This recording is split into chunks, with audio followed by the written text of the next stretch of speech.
और आइए अब बात करते हैं छठ की। आज महापर्व छठ का दूसरा दिन है, लेकिन साफ सफाई का बेहद महत्वपूर्ण स्थान रखने वाले इस पर्व में यमुना के प्रदूषण ने राजनीतिक बखेड़ा खड़ा कर दिया। अपनी अपनी जिम्मेदारी पूरी करने में नाकाम रही सरकारें अब एक दूसरे पर आरोप लगाने में लगी हुई हैं। रिपोर्ट देखिए। नहाने का ही महत्व है, स्नान का ही महत्व है। जमुना जी में मैं नहाने आई हूँ, यहाँ पे बहुत ज़्यादा गंदगी है, नहाना भी जरूरी है। उसके बाद गंदगी से बीमारी भी हो सकता है, यही सब प्रॉब्लम है। पानी तो यहाँ का बहुत गंदा है, लेकिन यहाँ पे ये भी मजबूरी है, हम लोग का छठ पूजा में नहाना पड़ता है, इसलिए हम लोग यहाँ पे नहाने आए हैं। एक बहुत बड़ी समस्या है। वर्तमान स्तर से 1/3 लाने की गारंटी दिल्ली सरकार ने, साफ सुथरी यमुना की गारंटी दिल्ली सरकार देगी। सियासी वादों और दावों से छली गई दिल्ली की जनता ने छठ मैया पर भरोसा कर एक बार फिर झाग वाली यमुना में डुबकी लगाकर महापर्व छठ की शुरुआत की। जिस महापर्व छठ का आधार ही सफाई है, उस महापर्व के पहले ही दिन दिल्ली में छठ व्रतियों के पांव यमुना नदी के प्रदूषित पानी से साफ किए गए। सरकारों की अनदेखी का नतीजा यमुना की सतहों पर झाग बनकर तैर रहा है। यमुना में मनाने अभी देर ना रहे, हमें अगर मनाने मिल सकते तो बहुत अच्छे होते।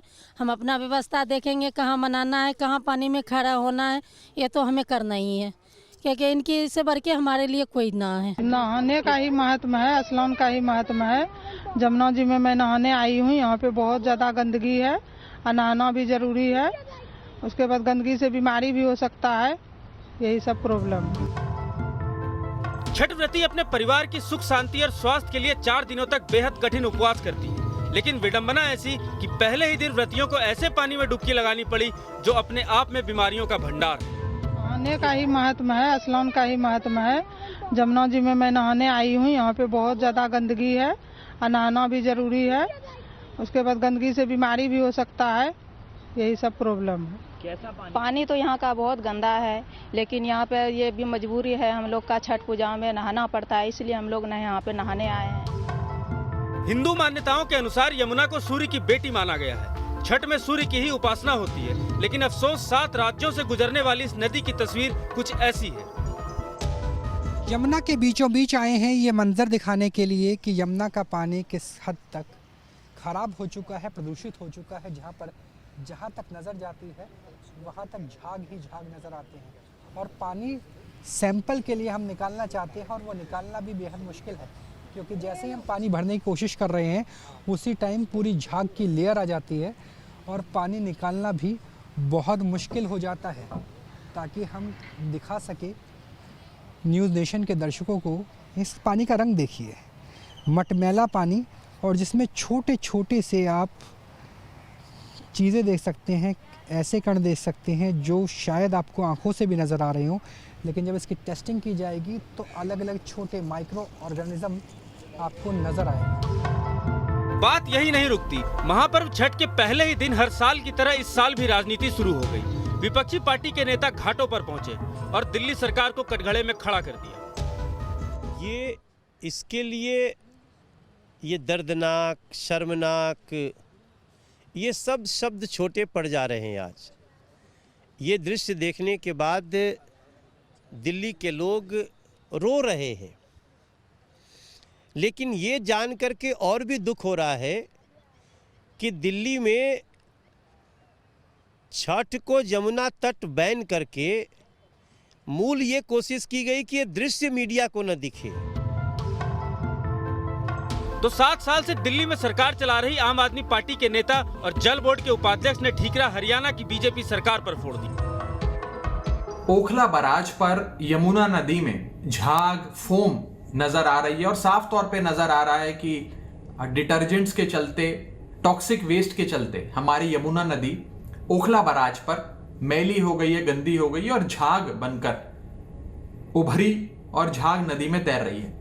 मैं आपको बता दूं कि ओखला बराज, जहाँ की वीडियो, जहाँ की फोटोज आप सबके स्क्रीन पर लगातार आ रही हैं, व्हाट्सएप पर आ रही हैं, न्यूज़ चैनल्स पर दिखाई जा रही हैं, अखबारों में छप रही हैं, वो ओखला बराज उत्तर प्रदेश इरिगेशन विभाग के अधीन आता है। उसकी मेंटेनेंस और वो पूरा ओखला बराज यूपी सरकार के इरिगेशन विभाग के अधीन आता है।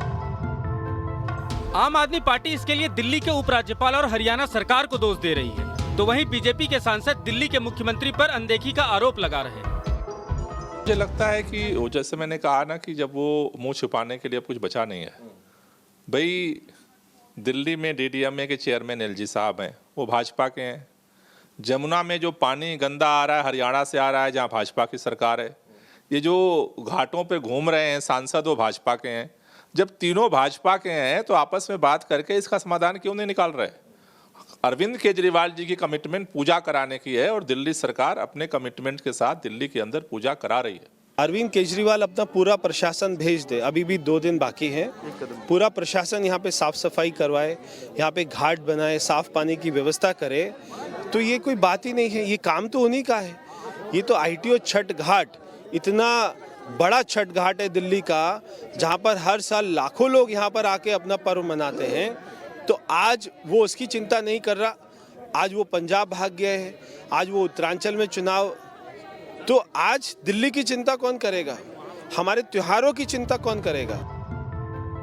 जिसे इस प्रदूषण की जिम्मेदारी तय करना है, उन्हीं राजनेताओं ने छठ को सियासी अखाड़ा बना दिया है। खैर, इन सभी मजबूरियों के बीच छठ की छठा अनूठी है। यूपी बिहार के तमाम जिलों में लोग खुद से तैयारी कर आस्था के इस महापर्व में उत्साह से जुट गए हैं। पूरे उत्तर भारत ने सिस्टम और सरकार की लापरवाही को सच मानकर भगवान भास्कर की उपासना शुरू कर दी है। उत्तर प्रदेश के गाजीपुर में हालात कुछ ऐसे ही हैं। छठ घाटों की सफाई पूरी नहीं हो पाई है। हालांकि स्थानीय जनप्रतिनिधियों का दावा है कि जो काम पूरे साल नहीं हो पाया, उसे अगले 2 दिन में पूरा कर लिया जाएगा।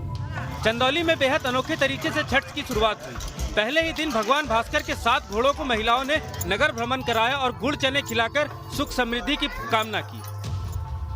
लेकिन ये कड़वा सच है कि हर साल की तरह इस साल भी लोगों को उम्मीद है कि अर्घ देने वाले दिन तक कम से कम यमुना साफ हो जाएगी। Team news nation.